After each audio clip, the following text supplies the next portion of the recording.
para vocês sobre negociação coletiva. As negociações coletivas do nosso Brasil, do nosso país, são basicamente duas: acordo coletivo de trabalho e convenção coletiva de trabalho. O acordo coletivo de trabalho é celebrado entre sindicato e empresa, diretamente. Ele é mais específico, ele respeita a peculiaridade da empresa. E as convenções coletivas de trabalho são celebradas entre sindicatos diretamente, ou até entre federações ou confederações. E elas vão criar normas de trabalho que vão vincular toda aquela categoria. Agora, na reforma trabalhista, nós tivemos a incidência de duas mudanças significativas. Sabe aquela pirâmide kelseniana que vocês estão acostumados a estudar? A pirâmide de Kelsen, que coloca a Constituição Federal no topo das normas que nós temos no nosso país? Pois é, no direito do trabalho não é bem assim que funciona, e os senhores sabem disso. No direito do trabalho, a norma que está no topo da pirâmide sempre foi, e ainda é, apesar dessa modificação, é a norma mais favorável ao empregado. O que eu quero dizer com isso? Quero dizer que se a Constituição estiver me dando mais direitos, é ela que vai estar no topo da minha pirâmide, da minha relação empregatícia. Agora, se for um acordo coletivo, se for uma convenção coletiva, se for uma OJ, se for uma súmula do TST, é aquilo que está me dando mais direitos que vai estar no topo da minha pirâmide. Vou respeitar a minha relação jurídica com o empregador. Constituição, me desculpa, mas aqui no meu contrato, você está me dando só 50% de horas extras. É muito pouco. A minha convenção coletiva me dá 100%.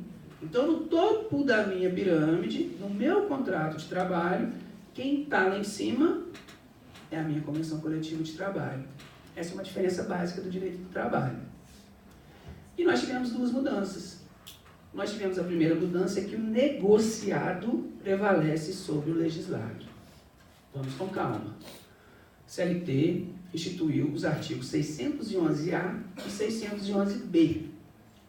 No artigo 611-A, eu tenho algumas hipóteses em que eu posso, sim, ter a prevalência do negociado sobre o legislado. São chamados direitos secundários.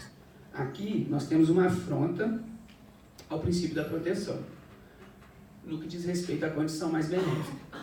Antes, no direito do trabalho, em hipótese alguma, uma condição mais benéfica dada ao empregado poderia ser retirada. É o que a gente chama de direito adquirido. E agora, com a instituição desse artigo, eu posso sim retirar aqueles direitos que estão elencados no 611-A. No artigo 611-B, eu tenho alguns institutos que não podem ser retirados de forma alguma.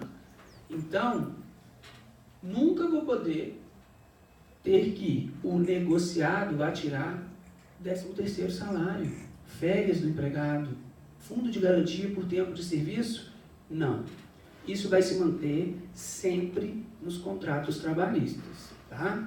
Então, essa é a primeira incidência, a primeira mudança significativa que a gente tem. E agora nós temos também que o acordo coletivo prevalece sobre a convenção coletiva.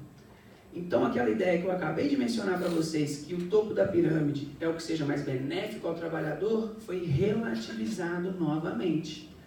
Agora, mesmo se a convenção for mais benéfica, eu vou usar o critério do artigo 620 da CLT e vou usar o acordo coletivo, porque a CLT entende que agora ele seja mais específico, que ele está analisando as peculiaridades daquela relação empregatícia. Por isso, eu vou utilizar o acordo. Complicado também, mas é o que temos aí a partir da reforma trabalhista. E o outro ponto que eu escolhi para falar para vocês é o fim da contribuição sindical obrigatória, compulsória. Acabou a contribuição sindical? Não, não acabou. No Brasil, nós temos 4 tipos de contribuição de cunho sindical. Nós temos a contribuição confederativa, que foi prevista na Constituição de 88, visa resguardar aí todo o sistema confederativo, sindicatos, federações e confederações. Nós temos a contribuição assistencial, que visa resguardar ali os sindicatos no que diz respeito aos dentistas, serviços médicos, atividades recreativas dos sindicatos. E, geralmente, essas contribuições eram colocadas em acordos coletivos, instituídas a todos os membros da categoria. Agora já tivemos manifestação do STF, o STF garante que essa Constituição só pode ser estendida aos trabalhadores sindicalizados. Nós temos também a contribuição associativa.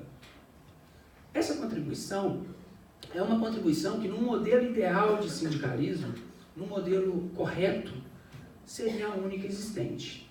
É a mesma contribuição que você paga para o seu clube para poder frequentá-lo. Exatamente essa. Se o meu sindicato me representa bem, por que eu não vou pagar a contribuição? Vou pagar, eu quero ser bem representado. O sindicato mostrou o serviço, depois eu pago. Diferente do que acontece com a contribuição sindical compulsória. Na contribuição sindical, o sindicato primeiro recebe o dinheiro para depois tentar mostrar alguma coisa. Existia na ABC Paulista algumas empresas que há algum tempo já devolviam os valores arrecadados pela contribuição sindical compulsória. E o interessante, eles não poderiam recusar. O STF não permitiu que eles recusassem, porque era lei. Então, os sindicatos recebiam e devolviam. Por quê? Porque eles entendiam que receber o dinheiro compulsório tirava a legitimidade. E agora foi retirado de todo mundo. E o que mais incomoda, pessoal, é que os sindicatos não estão brigando para se tornarem de fato representativos. Não. Isso foi retirado em 2017, em novembro de 2017. E ninguém aqui ainda ouviu que tem um sindicato se readaptando, sendo mais efetivo, buscando tornar sua relação com o trabalhador menos promíscua. Não. O que os sindicatos têm feito até hoje? Brigando para instituir novas contribuições ou pela volta da contribuição sindical compulsória. Tivemos recentemente, inclusive, uma MP que proibiu que as empresas possam debitar em folha de pagamento a contribuição sindical compulsória, o que já é algo que excede o razoável. Uma briga que deveria ser jurídica, que deveria ser legislativa, está se tornando política. O sindicato, infelizmente, se tornou no nosso país uma instituição em que a política fala muito alto. O sindicato é muito maior do que a política, é muito maior do que algum candidato. Eu acabei de mencionar para vocês a essência do sindicalismo. Vocês podem tirar suas próprias conclusões sobre o tamanho da estrutura sindical no mundo. O tamanho disso, que é equivaler trabalhadores e empregadores. Não podemos deixar que fatos políticos interfiram nesse segmento. Finalizando a minha fala, eu queria dizer para vocês que tiramos uma conclusão sobre tudo isso que vem acontecendo no nosso país. E a conclusão que eu tenho, ela é decepcionante. Porque nós temos uma reforma trabalhista que enche o sindicato de poderes. Eu acabei de falar para vocês que agora eu posso flexibilizar uma série de direitos que outrora eram conferidos aos trabalhadores de forma indistinta. Então eu estou enchendo um sindicato de poder. Só que eu estou enchendo um sindicato que não tem representatividade. A base é podre. Eu quero construir 15 andares em cima de uma base que só suporta uma casa. Vocês estão entendendo? A ordem foi invertida. O que eu precisava, o que a gente precisava, o trabalhador brasileiro precisava, era de uma reforma sindical. Se eu tenho um sindicato forte, eu não preciso de lei. A própria Constituição, somente o artigo 7º era o suficiente. Eu não precisava de súmula, de OJ, de portaria, eu não precisava de nada. Toda e qualquer legislação trabalhista poderia ser pactuada entre empregado e empregador. Por que eu tenho tanta lei? Porque o meu sindicato não consegue cumprir a sua finalidade. Então, o que foi feito na reforma sindical foi encher o sindicato de poder. Só que um sindicato que não se sustenta, que tem base apodrecida. A ordem foi inversa. precisava antes encorpar esse sindicato e trazer para ele o poder de negociar direitos sociais, direitos trabalhistas. Pessoal, para quem quiser saber mais, para quem quiser saber sobre essa problemática, eu detalho lá no meu livro, de uma forma bem legal, com uma linguagem bem acadêmica.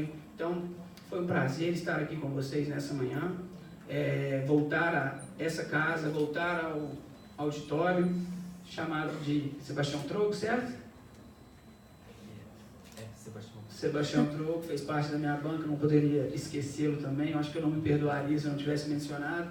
O Troco esteve comigo no mestrado, participou da minha banca, foi um dos que também